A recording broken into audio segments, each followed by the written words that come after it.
টি-20 বিশ্বকাপের ব্যর্থ মিশন শেষে দেশে ফিরেছে বাংলাদেশ ক্রিকেট দল। ওয়েস্ট ইন্ডিজ থেকে যুক্তরাষ্ট্র হয়ে সকাল ৯টায় ঢাকা পৌঁছান ক্রিকেটাররা। ধকল কাটাতে কিছুদিন বিশ্রামে থাকার কথা রয়েছে শান্ত মাহমুদুল্লাহদের। এরপর চলমান বাংলাদেশ টাইগার্স ক্যাম্পে যোগ দেবেন তারা। সেপ্টেম্বরে ভারত সফরের আগে আন্তর্জাতিক ক্রিকেটে লম্বা বিরতি পাচ্ছে টাইগাররা। এবারের বিশ্বকাপে ৩ ম্যাচ জিতে সুপার 8-এ ওঠে বাংলাদেশ। এক আসরে সর্বোচ্চ ৩ ম্যাচ জয়ের নজির এবারই প্রথম। সুপার 8-এ বাংলাদেশ প্রথম 2 ম্যাচে ভারত ও অস্ট্রেলিয়ার কাছে হারলেও আফগানিস্তানের বিপক্ষে একটি জয়েই সেমিফাইনালে যাওয়ার সুযোগ ছিল, কিন্তু ৭৩ বলে ১১৬ রানের সমীকরণ মেলাতে পারেনি টাইগাররা। উল্টো আফগানিস্তানের কাছে হেরে আরও এক আসর থেকে খালি হাতে ফিরেছে বাংলাদেশ।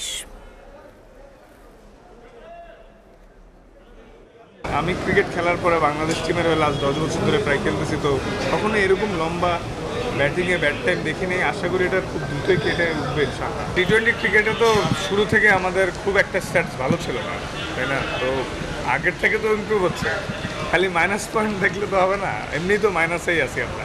তো প্লাসে আসার তো সর্বোচ্চ চেষ্টা করছি, তো করেই যাব।